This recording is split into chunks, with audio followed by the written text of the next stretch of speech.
네, 오늘 함께 볼 말씀은 누가복음 6장 27절부터 38절까지 말씀입니다. 우리 누가복음 6장 27절부터 38절까지 말씀 우리 한 절씩 교독해서 읽겠습니다. 제가 먼저 읽습니다. 그러나 너희 듣는 자에게 내가 이르노니 너희 원수를 사랑하며 너희를 미워하는 자를 선대하며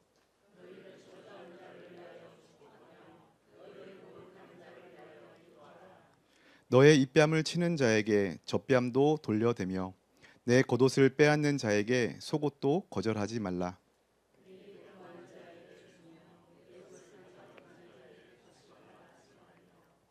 남에게 대접을 받고자 하는 대로 너희도 남을 대접하라.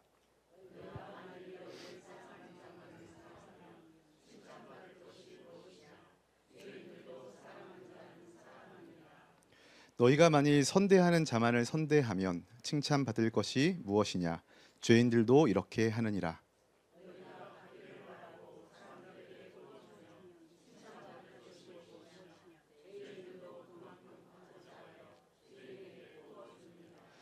오직 너희는 원수를 사랑하고 선대하며 아무것도 바라지 말고 꾸어주라. 그리하면 너희 상이 클 것이요 또 지극히 높으신 이의 아들이 되리니 그는 은혜를 모르는 자와 악한 자에게도 인자하시니라.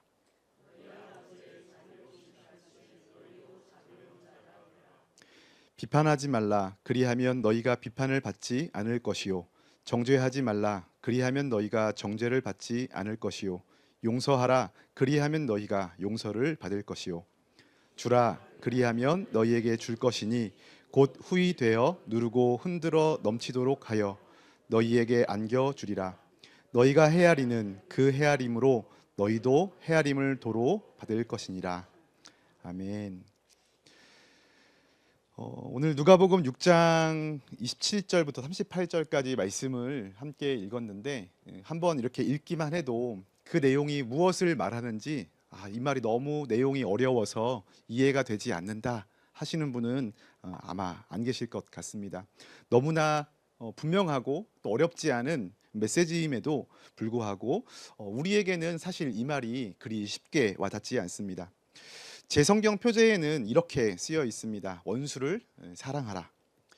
여러분, 이 말씀이 여러분들에게 어떻게 다가오고 있습니까? 아마 그 메시지 앞에 대부분의 분들이 이렇게 느끼실 수 있습니다. 맞는 말이다. 이걸 틀린 말이라고 할 사람 없습니다. 그런데 문제는 뭐냐면 그게 참 어렵다 하는 겁니다. 어쩌면 속으로 예수님을 향하여서 불평하는 마음이 생길 때도 있지요. 주님 좀 가혹하십니다. 어떻게 저 사람까지 사랑하라고 하십니까? 어떻게 어떤 사람을 떠올리며 어떻게 그 사람이 나에게 한 짓이 있는데 그것을 용서하라고 하십니까? 좀 주님이 너무 하시는 것 같다는 생각이 들 때도 있는 그런 말씀입니다. 이 원수를 사랑하라는 이 말씀은 어쩌면 기독교를 대표하는 가장 유명한 그 가르침이라고 해도 과언이 아닐 만큼 유명한 본문입니다. 그런데 동시에 그처럼 우리가 성경에서 지키기 어려운 대표되는 말씀이기도 합니다. 여러분, 정말 우리가 솔직하게 이 말씀 앞에 섰을 때 나를 진심으로 미워하고 있는 어떤 사람, 내 뒤에서 나를 욕하고 있는 어떤 사람이 그렇게 나를 욕하고 다닌다는 이야기를 내가 최근에 듣게 되었다는 어떤 이런 상황들을 상정했을 때, 혹은 나에게 어떤 억울한 어떤 손해들을 입힌 그런 사람들을 떠올릴 때, 여러분, 그 사람들을 사랑하는 것들이 쉽습니까? 어렵죠. 다 절레절레 하고 계시죠? 쉽지 않습니다. 그 사람을 위하여서 기도하는 것 마찬가지죠. 사랑하는 것, 용서하는 것도 쉽지 않은데 그 사람의 잘됨을 위하여 그 사람에게 복을 빌며 기도하는 것, 이게 참 자연스럽게 되지 않습니다. 이미 마음속에 용서했다라고 생각했는데도 불구하고 때로는 그 사람들에 대한 어떤 그 일들이, 그 사람들이 나에게 뱉었던 그 말들이 이렇게 툭툭 튀어나오면서 난 다 잊었는 줄 알았는데, 용서했는 줄 알았는데, 마치 남자들 군대 갔다 온 이야기 20년 전, 30년 전인데도 아직 생생하게 비슷한 어떤 상황만 갖춰지면 툭툭 튀어나오는 것처럼 그 미웠던 그 사람이, 그 나에게 속상하게 했던, 손해를 입혔던 그 사람에 대한 그 이야기들이 계속해서 우리 안에서 이렇게 툭툭 튀어나오는 그런 순간들도 있습니다. 저만 그런 거 아닐 것 같습니다. 그런데 예수님께서는 오늘 본문에서 단순히 원수를 용서해라 라고 하는 수준에서 그치시지 않죠. 훨씬 더 나아가십니다. 뺨을 맞으면 다른 뺨도 내밀어라 하십니다. 겉옷을 누군가 빼앗아 가면 빼앗아 간 것을 감수하는 정도를 넘어서서 속옷까지 내어주라 말씀하십니다. 달라는 사람에게는 누구에게든지 주어라. 빼앗는 사람에게는 돌려달라고 하지 말아라. 이렇게 하시면서 솔직히 이 말씀을 읽으면 읽을수록 마음 가운데 이게 정말 현실인가? 이게 현실적으로 있을 수 있는 일인가? 정말로 예수님을 잘 믿는 사람들, 내가 아직 부족해서 그렇지 더 잘 믿는 사람들은 이것을 완벽하게 지키며 살아간 사람이 있을까? 이런 생각이 들 만큼. 여러분 그렇게 떠오르는 사람 있습니까? 제가 한국 교회에서 사랑에 대한 이야기를 할 때 예화로 아직까지 손양원 목사님 이야기하면서 목사님들 중에도 사랑이 넘치는 분이 진짜 없나 보다 이런 생각을 한 적이 있어요. 아직까지 그 옛날 그 목사님을 이야기하면서 바로 옆에 있는 누구누구 권사님, 바로 옆에 있는 어떤 목사님, 바로 옆에 있는 어떤 집사님, 그 이야기가 아니라 그리스도인들 가운데서도 원수를 사랑하는 그 일들이 정말로 보기 드물 만큼 여러분 이거 정말 쉽지 않은 이야기입니다. 저는 그런데 오늘 이 말씀의 핵심에 다가가면서 한 가지 주목할 만한 사실들을 오늘 여러분과 함께 나누고 싶습니다. 이 말씀은 단순하게 행동 지침이 아닙니다. 더 깊고 근본적인 질문을 우리에게 던지고 있는 말씀입니다. 바로 오늘 제목인 너희는 누구냐 하는 겁니다. 어떤 존재론적 질문을 던지면서 오늘 이 말씀을 함께 여러분과 살펴보고자 합니다. 오늘 본문 27절에서 31절까지의 내용은 크게 두 가지로 정리할 수 있습니다. 첫 번째로 보복하지 말고 용서하라는 겁니다. 원수를 사랑하며 너희를 미워하는 자를 선대하며 너희를 저주하는 자를 축복하며 너희를 모욕하는 자를 위해 기도하고 이 뺨을 치면 저 뺨도 돌려대라. 보복하지 말고 용서할 것에 대해서 얘기하는 한 축이 있고, 두 번째는 자기 권리를 주장하지 말고 내어주라는 말씀이 또 한 축입니다. 겉옷을 빼앗아가면 속옷도 내어주라. 달라는 사람에게 주고 빼앗아 가는 사람에게 돌려달라고 하지 말아라. 그리고 이 둘을 아우르는 황금률이 31장 1절에 등장하죠. 남에게 대접을 받고자 하는 대로 너희도 남을 대접하라. 여러분 이 말씀을 읽으면 대부분 우리는 이 말씀을 이렇게 받아들입니다. 내가 그리스도인인데 그리스도인이라면 이렇게 살아야 하는구나 라고 하면서 다짐을 하고 노력을 하고 각오를 합니다. 말씀을 일종의 그리스도인 행동 지침으로 우리는 받아들이는 것이죠. 그런데 그 순간 우리 안에 무엇이 충돌합니까? 머리로는 아는데 그게 삶으로는 행동으로는 나오지 않는 그 지점에서 충돌이 일어나는 겁니다. 머리는 용서해야 한다라고 말을 하고 있지만 마음속에는 그 억울함들이 가시지 않는 그런 불편한 충돌들이 일어나고, 그리고 우리는 그 간극 앞에서 결국은 자책을 하게 됩니다. 나는 왜 이렇게 믿음이 없는가? 나 같은 건 그리스도인이라고 불릴 자격도 없는 그런 형편없는 사람이야 라고 하면서 참 그 말씀 앞에 자책하게 되어지는 결론. 그래서 결국 이 말씀이 나 스스로를 혹은 누군가를 정죄하는 도구로 사용되어 버리기까지에 이르게 됩니다. 그런데 오늘 본문을 계속 읽어보면요, 32절부터 예수님께서는 매우 중요한 이야기를 하십니다. 우리 32절부터 34절까지 말씀을 화면에 한번 잠깐 띄워주시면 세 가지 반복되어지는 구조가 있습니다. 빨간색으로 표시를 했는데 너희가 만일 뭐뭐 한다면 칭찬받을 것이 무엇이냐? 죄인들도 그렇게 한다. 이것을 세 번 반복해서 이야기하고 계십니다. 예수님은 두 집단을 분명하게 나누어 주고 계시는 겁니다. 누구와 누구죠? 너희와 죄인들을 구분하고 계십니다. 나를 사랑하는 사람만 사랑하는 것, 나에게 잘해주는 사람에게만 잘해주는 것, 돌려받을 수 있다는 생각이 있을 때만 베푸는 것, 그거는 누가 하는 일이라는 거예요. 죄인들도 다 그렇게 하는 일이라는 거예요. 세상 사람들도 그리스도인이 아니어도 하나님의 사랑을 알지 못해도 그건 다 한다는 겁니다. 그런데 너희가 아마 그들과 같은 수준이라면 너희도 그렇게 하고 살아가면 될 거다. 그러나 어떤 거예요? 예수님은 이 행동의 기준을 제시하시기 이전에 먼저 존재의 질문을 하고 계신 겁니다. 그렇다면 그 너희는 누구인가? 오늘 말씀은 그래서 우리가 어떻게 해야 한다라고 하는 것 이전에 너희는 누구이냐라고 하는 예수님의 존재론적 선언이 더 중요한 본문입니다. 너희가 만약 이 세상 사람들과 다를 바 없는 존재라면 세상 방식과 살아도 된다. 나에게 잘해주는 사람 잘해주고 이렇게 그 자연스러운 세상의 논리를 쫓아서 행하는 것, 그렇게 살아가면 된다. 그러나 너희가 만약 내 말을 듣는 자라면 이야기가 달라진다는 겁니다. 35절에서 예수님은 이렇게 말씀하십니다. 우리 같이 한번 35절 읽겠습니다. 오직 너희는 원수를 사랑하고 선대하며 아무것도 바라지 말고 꾸어주라. 그리하면 너희 상이 클 것이요 또 지극히 높으신 이의 아들이 되리니 그는 은혜를 모르는 자와 악한 자에게도 인자하시니라. 아멘. 여기에서 지극히 높으신 이의 아들이라는 표현에 우리는 주목해야 합니다.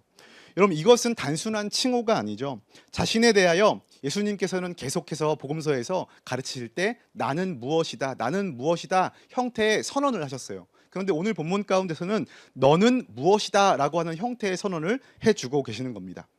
이 삶을 사는 자가 바로 지극히 높으신 이의 아들이라고 하는 선언을 해주고 계시는 거죠. 그럼 어떻게 살아가야 하는가 하는 것이 이제 너희는 누구인가를 드러내는 말씀이라는 의미입니다.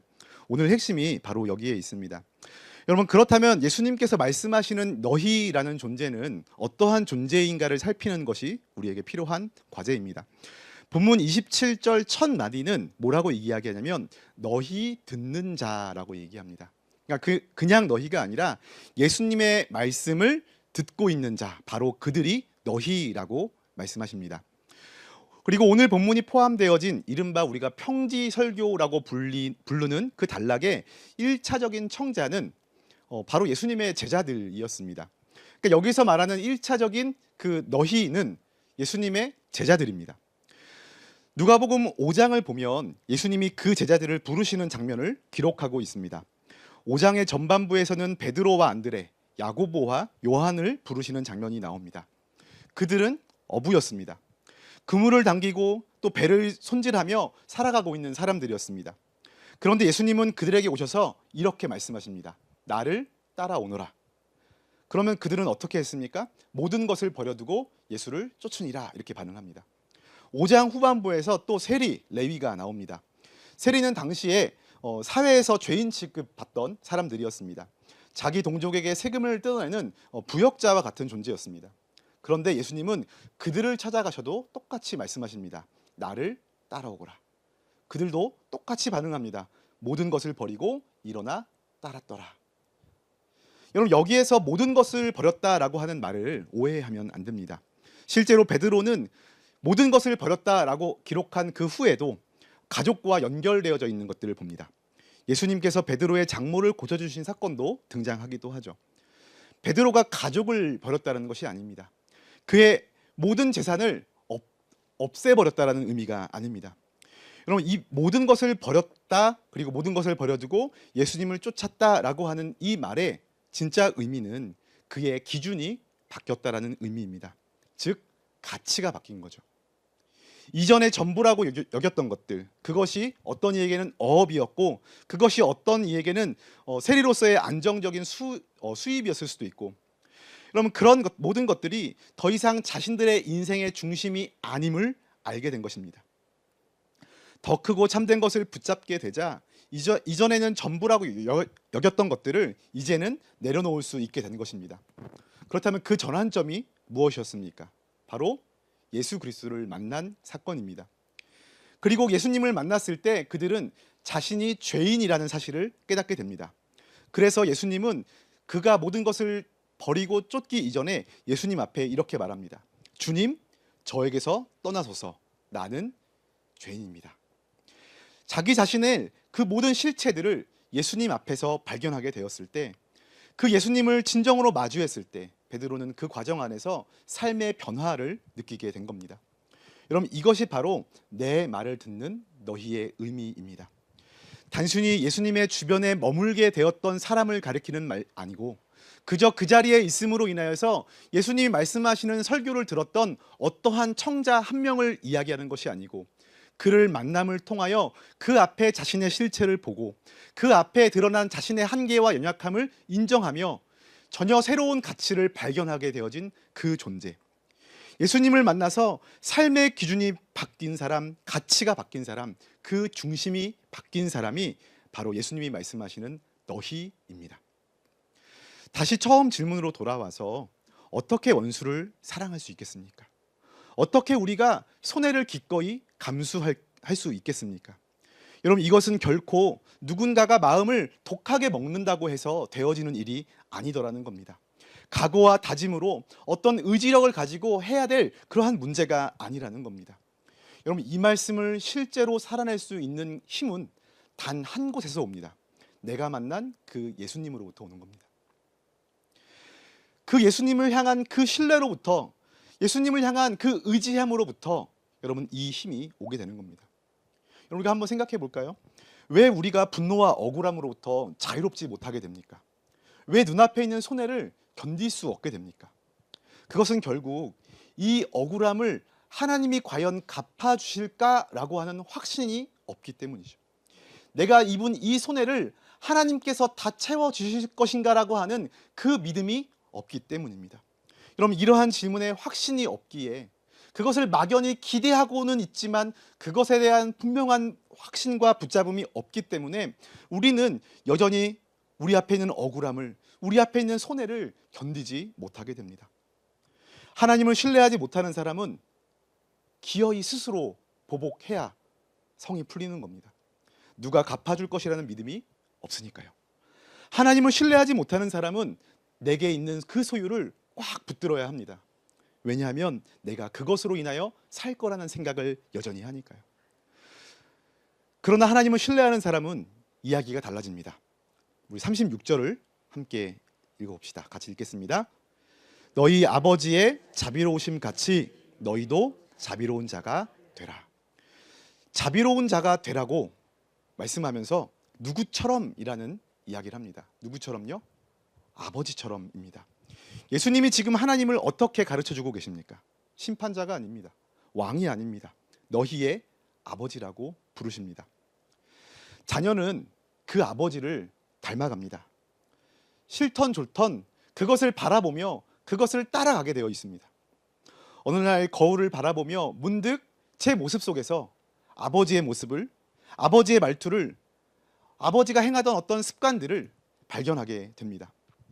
제가 저희 아들이 쭉 걸어가는 걸 보고 어떤 분이 지나가면서 아유, 태용이 걸어가는 게 아빠랑 똑같은 걸음걸이네 그러는데 저는 갸우뚱했어요. 잘 모르겠더라고요. 근데 도준이가 걸어가는 거 보고서 제가 끄덕끄덕 걸었습니다. 진짜 똑같다, 아빠랑. 도준이가 애써서 아빠를 닮아가는 것이 아니라 아들이기에 닮아가는 겁니다. 지금 당장은 아니다 할지라도 그 아버지와 함께하는 시간이 길면 길수록, 그 아버지의 영향 아래 머물면 머물수록 여러분, 그것은 결과론적으로 되어지는 것입니다. 그런데 오늘 본문에서 이야기하는 우리 아버지이신 하나님은 어떤 분이시냐면 자비로우신 하나님이라고 되어 있습니다. 35절은 그 자비로우심에 대하여 더 구체적으로 말합니다. 은혜를 모르는 자와 악한 자에게도 인자하신 분이라고 구체적으로 정확히 설명하고 있습니다. 여러분, 이것이 매우 중요합니다. 그 자비가 사실은 먼저 우리에게 임했던 자비라는 것이죠.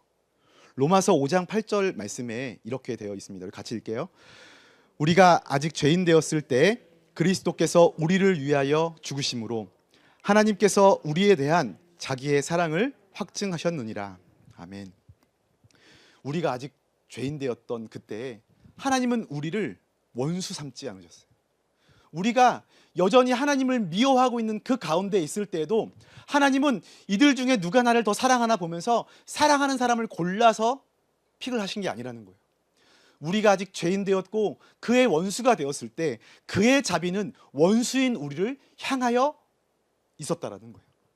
여러분, 우리가 하나님의 그 사랑과 자비 안에 먼저 있었던 자였습니다.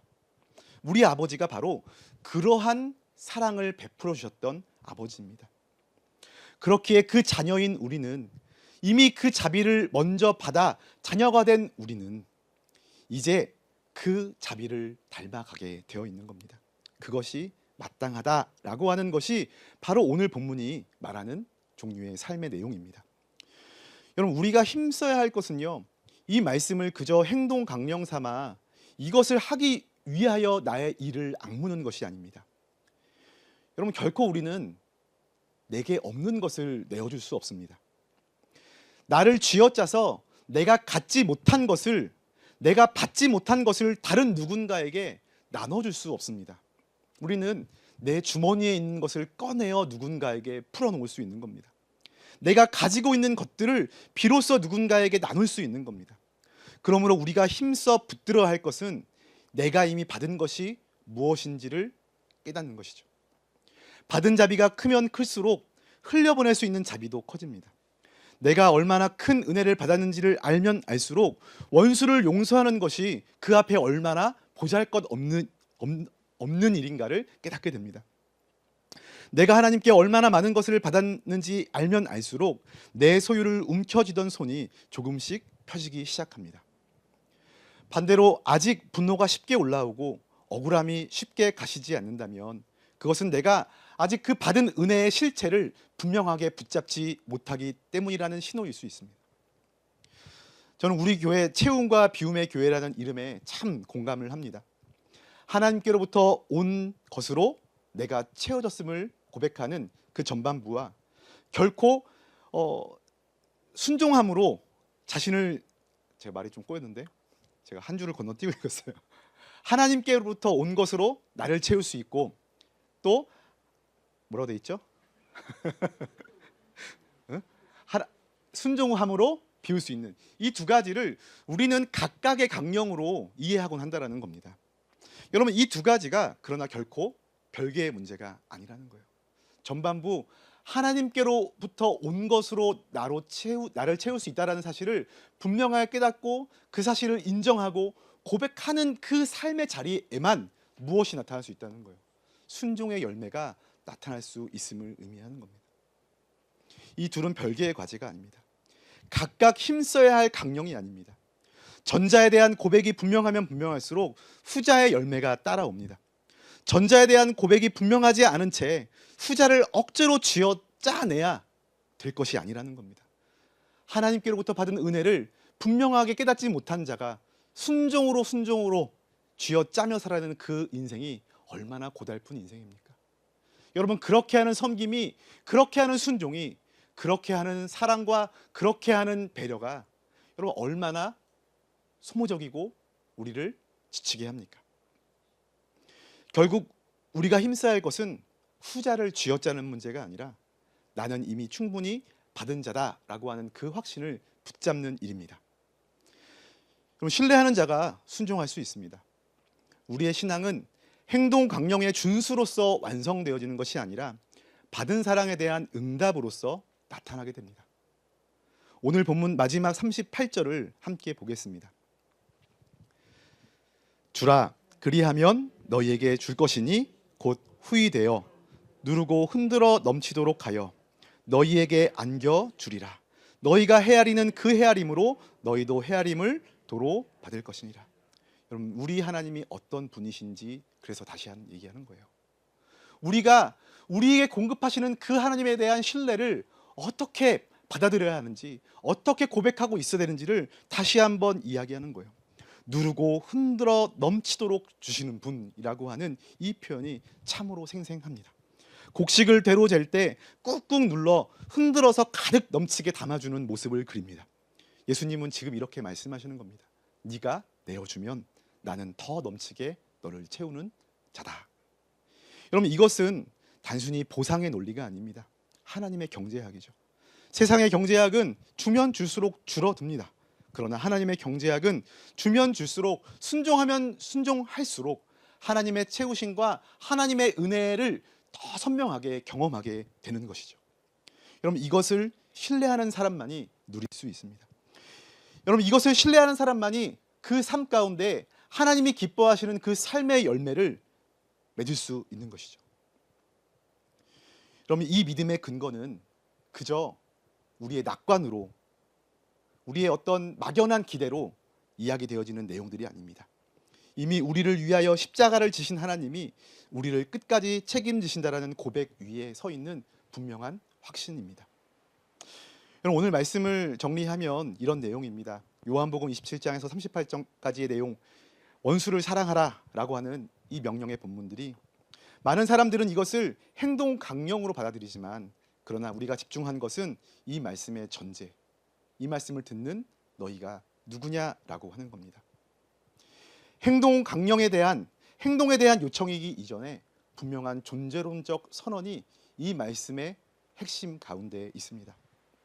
너희가 만일 예수 그리스도를 만난 자라면, 너희가 만일 하나님의 자녀라면, 너희가 만일 가장 높으신 분의 아들, 딸들이라면, 너희가 만일 하나님을 흔들어 꾹꾹 눌러 담아주시는 그 충만한 분으로 고백하는 자라면, 세상과 다른 방식으로 살아가는 것들이 너희들에게 마땅하다라고 하는 그 말씀을 우리에게 주십니다. 그럼 물론 우리는 아직도 우리 앞에 있는 억울함 가운데 흔들립니다. 손을 부들부들 떨기도 하죠. 그리고 내가 입는 손해 가운데 망설일 때가 또 있습니다. 원수를 사랑하는 것이 여전히 우리에게는 어렵기만 합니다. 그러나 이것이 우리의 실패는 아닙니다. 그것은 우리가 아직 성장하고 있다라고 하는 신호입니다. 제가 예전에 그 중등부를 담당해서 사역하고 있었던 시절에 저는 이제 중등부 사역이 별로 없는 토요일이어서 제 사무실에 이렇게 들어가 있었어요. 근데 그날 고등부가 교회에서 이렇게 수련회를 하고 있었는데 한 친구가, 고등학교 1학년 친구가 수련회를 하다가 말고 제가 있는 사무실 안으로 목사님 이러면서 들어오더라고요. 근심이 가득 찬 표정으로 들어오는 그 친구를 보면서 뭔가 문제가 있어서 상담하러 왔나 보다 이렇게 생각을 하면서 그 이야기를 들어봤어요.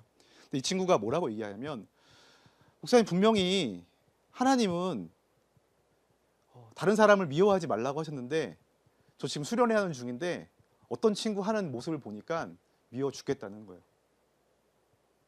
그러면서 이 친구가 그 하나님은 사랑하라고 말씀하신 그 말씀을 강령으로 받기에 어떻게, 제가 아까 처음 설명한 것처럼 어떻게 귀결되냐면 그러므로 자책을 하는 거예요. 나는 하나님을 제대로 믿지 않는 건가 봐요.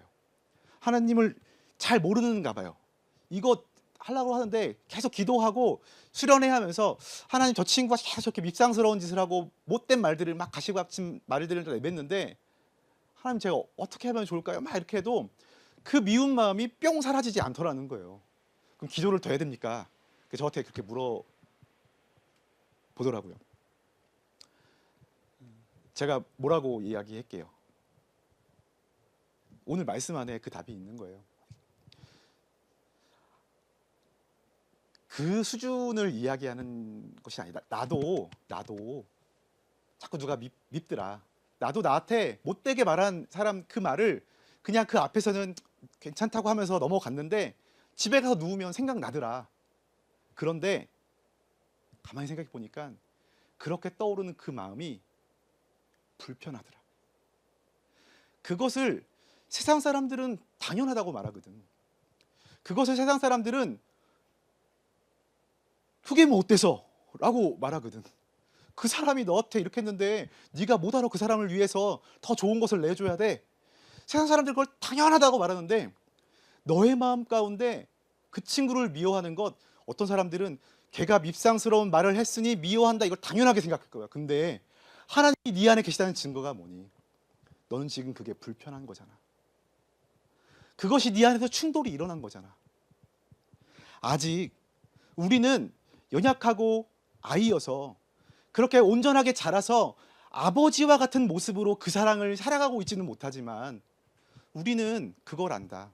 이게 당연한 게 아닌 걸. 우리 아버지가 우리에게 보여준 사랑이 무엇인 걸 안다. 그러니까 우리는 이것이 불편한 거다. 여러분, 이것이요, 우리 안에서 역사하시는 성령의 사역이죠. 그리고 우리가 누구인지 깨닫게 하시는 그 하나님의 존재론적 선언의 이유입니다. 정죄를 위한 것이 아니고, 야, 너 하나님의 아들이란 놈이 그것밖에 못해 라고 하는 그 정죄의 메시지가 아니라, 너는 내 아들이야. 너는 내 자녀야. 네가 지금 살아가고 있는 현장 가운데에서 너가 지금 살아내지 못하는 그 연약한 부분들을 어떤 사람들은 당연하다고 핑계하고 다른 사람들은 더 심하다라고 이야기하면서 변명하지만, 그러나 너는 그것을 당연하지 않다라고 말하는 존재야. 왜냐하면 너의 스탠다드는, 너의 표준은 세상이 아니라 나니까. 아버지인 나니까. 하나님은 그러한 의미로 우리의 존재론적 선언을 해주고 계시는 거예요. 여러분, 존재가 열매를 만드는 겁니다. 앞에 있는 감나무가 힘써 사과 열매를 맺으려고 한다고 막 노력하다 보면 어느 날 마침내 사과가 열리는 것이 아니라, 사과나무가 시간이 지나고 시간이 흐르면 결국 사과를 맺는 것처럼, 하나님의 자녀된 우리가 하나님의 말씀을 들은, 하나님의 말씀을 듣고 인생의 가치를 전환한 그 우리가 비록 아직 내가 하나의 열매를 맺고 있지 못하는 그 삶의 현장이 사실은 내 현 주소라 할지라도, 여전히 원수를 보며 그 앞에서 부들부들 떠는 그러한 나의 모습이 내 인생의 현 주소라 할지라도, 그것을 불편해하며 내가 맺어야 할 열매가 무엇인지를 분명하게 깨닫고 인식하며 있는 여러분, 그 삶의 과정 가운데 마침내 성장하고 성장하여서 하나님이 우리를 통하여 그 열매를 맺게 하실 거라는 거예요. 아이가 자라면 조금씩 아버지를 닮아가듯 우리가 하나님의 자녀로서 그분을 배워가고 닮아가는 것, 여러분, 오늘 완성되어지 않은 그 모습이 그러므로 우리의 실패가 아니라는 겁니다. 여전히 힘들고 어려운 문제일 수 있으나 다만 그것이 죄인처럼 세상의 방식처럼 당연한 것이 될 수 없는 이유이기도 합니다. 여러분, 그렇기에 정말로 우리의 인생 가운데 가장 중요한 것은 존재론적 고백입니다. 큐티를 하다 보면 말씀을 이해하고 그 다음에 적용을 하면, 적용에는 대표적인 적용의 방식들이 있잖아요. 돌려막기. 오늘은 착하게 살아야겠다, 뭐 이런 식의. 오늘은 뭐 더 친절해야겠다, 이런 거. 화내지 말아야겠다라고 하는 어떤 행위의 열매들을 우리의 적용점에 놓을 때가 참 많이 있습니다. 그러나 그보다 이전에 더 중요한 적용의 본질들은 그 말씀을 하시는 하나님이 누구인지를 발견하는 겁니다. 여러분, 큐티 교재에 보면 그래서 구조가 그렇게 되어 있잖아요, 그죠? 오늘 본문이 이야기하는 하나님은 어떤 분이십니까? 그 하나님을 어떤 하나님이라고 내가 고백하는가? 그 하나님이 또한 나를 향하여 무엇이라고 말씀하시는가? 여러분, 그것은 우리의 어떠한 행위적인 적용보다 이전되어지는 더 본질적인 적용이 됩니다. 여러분, 오늘 우리는 그 하나님을 고백할 수 있는 저와 여러분이 되었으면 좋겠습니다. 그 하나님 앞에 내가 어떠한 존재인지를 고백해낼 수 있는 우리가 되었으면 좋겠습니다. 그리고 그것을 붙들고 더 힘써 붙들어서 그냥 우리 삶을 쥐어짜듯이 어떤 행위의 열매들을 내며 이만하면 나도 그리스도는 아닌가 스스로 만족하고 안심하는 것이 아니라, 그 존재론적 붙잡음 안에서 나오는 아직 부족하다 할지라도 자연스럽게 흘러나오게 되어지는 그 열매들을 통하여 우리의 하나님 자녀됨을 분명하게 고백해낼 수 있는 우리 모두가 되기를 소원합니다. 여러분, 그 정체성 위에 오늘의 삶을 세워가는 것, 그것이 그러므로 오늘 우리에게 주어진 과제입니다. 오늘 이 말씀을 통하여서 오늘 우리의 삶에 어떠한 열매가 있고 없음, 기왕이면 더 많이 있었으면 좋겠지만 있고 없음 그 이전, 그 열매를 맺게 하시는 그 하나님을 바라볼 수 있는 믿음의 눈들이 저와 여러분에게 있기를 소원합니다. 기도하겠습니다.